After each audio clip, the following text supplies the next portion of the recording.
people should trust their doctors when they're holistic doctors. So trust your chiropractor. Trust your holistic and natural MD or DO or naturopath. Trust your nutritionist, but also do your own research and see how that jives with you. But most importantly, Dr. Cho, is that just do what makes sense. It makes sense to live as much as we can like our ancestors did. Eat the foods that they did. Get the sleep that they did. Get the sunshine that they did. Get live a stress-free lifestyle as much as possible. And I know this is so difficult in the 21st century, but it's the answers. It is the answers. And the power that made the body can heal the body. And us medical doctors, we never get that. We never get that kind of training like a chiropractor does. And it's really exciting. It's very empowering for me. Like I said, I was so frustrated before because something was missing. Right. And now my patients that travel from all over the world that come to see me get just tremendous results. I had a woman actually who is a South Korean woman who came to see me. Her daughter lives in the San Francisco area, and she flew her mom out from South Korea to come see me. Really? And this story gets kind of funny because she's 83 years old. Oh. And she has a high blood pressure. And I was doing my usual intake, and I'm asking all these different questions. And I said, "What time do you normally go to sleep?" Because it's normal to go to sleep with the sun down and awake with the sunrise. I said, "Ma'am, what time do you go to sleep?" And she said, "No, between 2 and 2:30 a.m." I said, "What are you doing until 2 o'clock in the morning?" She's 83 years old. And she says, "Well, I'm on the internet, and I'm on Facebook, and I'm looking at my phone, and I got my tablet," and I was just amazed. So I tried to work with her to try and teach her, okay, you can't go to sleep at 2. You got to start transitioning it to an earlier time, because when we are awake after dark, we are in the artificial light. Right. And that artificial light is so damaging to the body in ways we are just beginning to understand. Can you elaborate a little more on that? How it's damaging to our body? Does it interfere with our hormones or? Yes. It interferes with the hormones tremendously. So what happens is that the artificial light is very high in what's called the blue part of the spectrum. Mm-hmm. And when we look at the sun, we see it's just a rainbow of light coming at us, and it's the red and the orange and yellow, green, etc. But the devices have been manufactured to be high on the blue scale. Mm-hmm. And that blue overload just goes into the eye, to the back of the eye called the retina, and then from there, it's supposed to fire onto the back of the brain, and it's supposed to hit the pineal gland eventually to make melatonin. And melatonin is the master hormone. Melatonin is the hormone that controls everything else. Testosterone, estrogen, progesterone, cortisol, insulin, thyroid, you name it. It is all controlled by the pineal and the melatonin. And when you have that artificial light, you destroy melatonin production. And then you have all these downstream health problems because of it. And all you have to do is go to sleep with the sun down and stay out of the artificial light at nighttime. And melatonin supplementation has been proven beneficial, not only for helping people sleep, but it lowers inflammation, lowers blood pressure. It's in the literature. It's been used in a lot of natural cancer regimens as well. But why not do it the natural way? And that's by getting sunshine and then going to sleep when you're supposed to. These devices are invented to keep us glued to them, right? So if we're watching TV, the light is there to keep us awake, to keep us watching more and more TV. That's why if you get into bed at 8 o'clock at night and you're reading a book, you can fall asleep very quickly. Right. Yet if you are watching TV, you can stay up all night watching TV, and it's a major, major health problem. So once again, it's all about educating people, because people are being taught by the medical doctors that their blood pressure is high, because they lack pharmaceuticals to bring it down, right? Like it's a pharmaceutical deficiency. Right. This is the mentality of what's going on. What our job is to teach people what the actual cause is. Now, what they want to do with that is up to them. If I want to say, hey, listen, I think caffeine is raising your blood pressure and you need to get off caffeine, stop drinking coffee.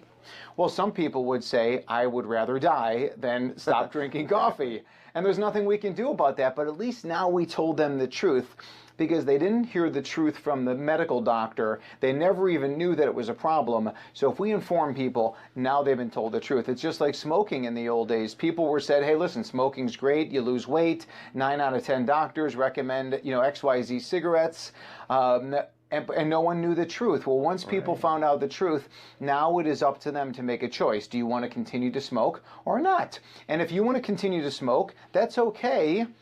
But understand that now you know the health consequences of that. Now, personally, I don't think it's okay to smoke because it is in the environment and it gets around other people, and especially in front of the children. And that's a whole nother issue. Gotcha. And what is your daily experiences like before and after? What changed the most?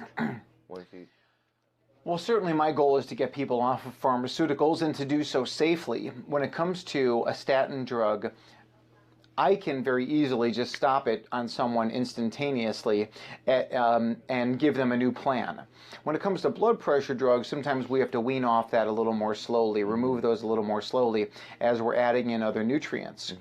But once again, people do not have heart attacks because they are deficient in statin drugs or in aspirin. They do not have high blood pressure because they're deficient in blood pressure drugs. One of my favorite supplements that I use on people is really just a food, and it's organic beetroot powder. And beetroot powder is very high in something called nitrates that eventually open up all those blood vessels. People are deficient in beetroot. People are deficient in food-based nitrates to open up blood vessels. And once we teach them that and say, hey, with food and with these food-based supplements, this is what we can do. We can normalize your blood pressure.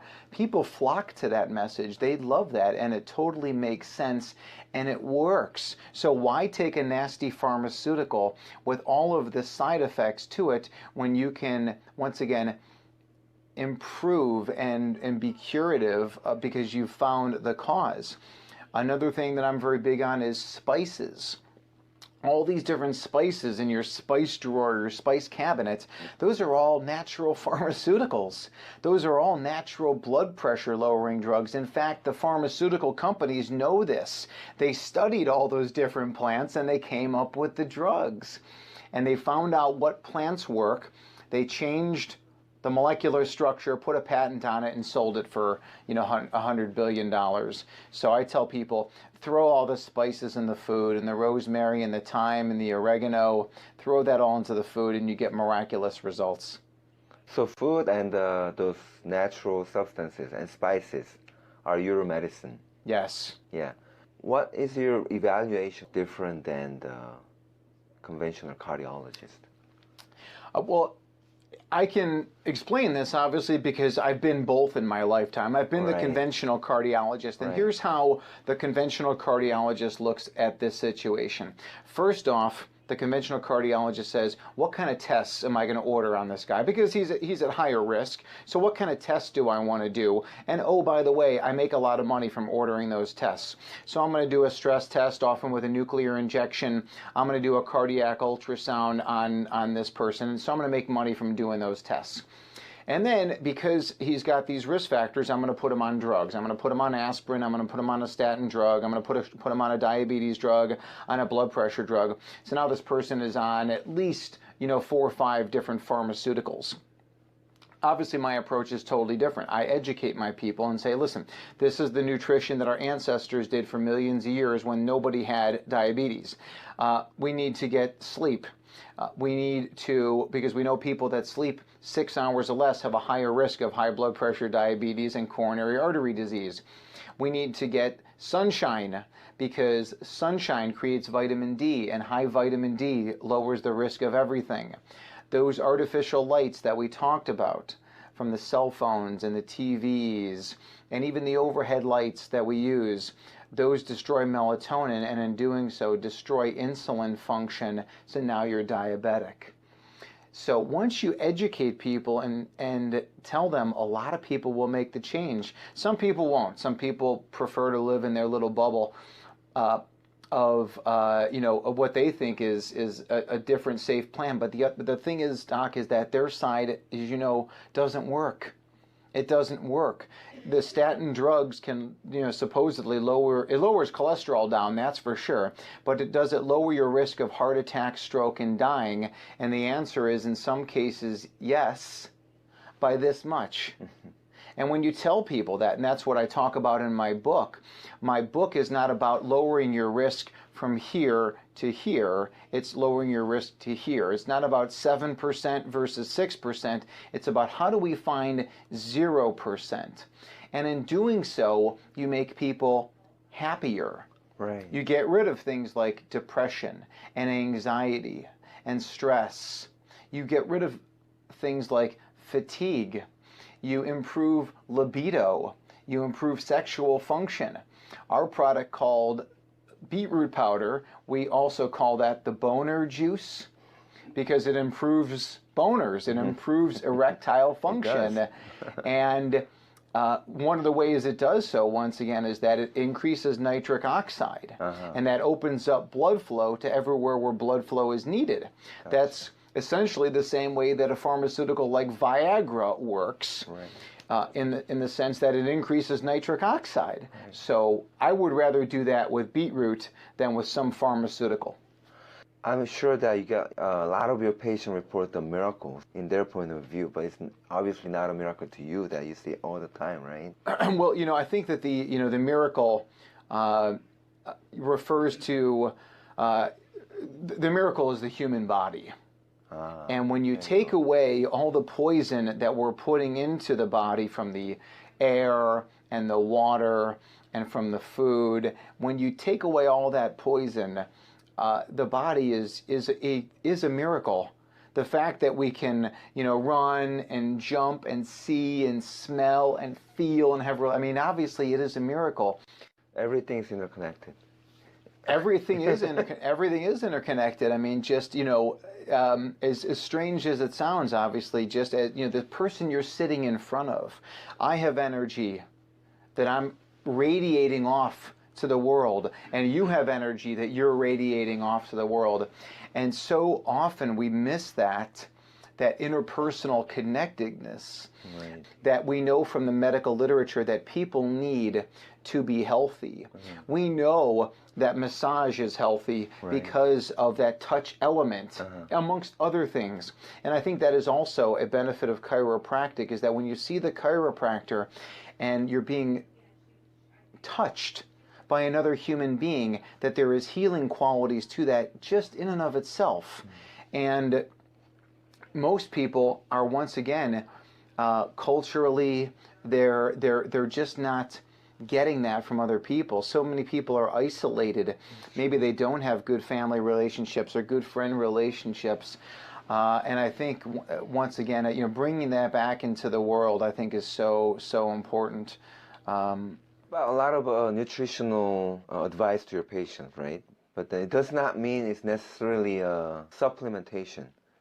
And supplementation market out there is like a jungle. Do you have any recommendations to what to watch out for or what to look for when people going into supplement themselves? Great question. So the word supplement means like an add-on. So, and that's exactly what supplements are. They're an add-on to a healthy lifestyle. So eat the right foods, get the sleep, get the sunshine, get the stress out, get chiropractic, get hydrated, get happy, do all those things. And in addition, there are some evidence-based supplements that can be very beneficial, because even on the best diets, the soil, is not normal, the water is not normal, the air is no longer normal. This is not paradise of 10,000 years ago. And we have to take evidence-based supplements in order to make sure we're getting all the nutrients that we need, because it's deficient in the food. It's just the way that it is. So You know, I mean, I think it's very important to do very quality products, because if it's not a quality product from a quality company that you know you can trust, you're going to get something inferior that's not going to work, and you're wasting your money.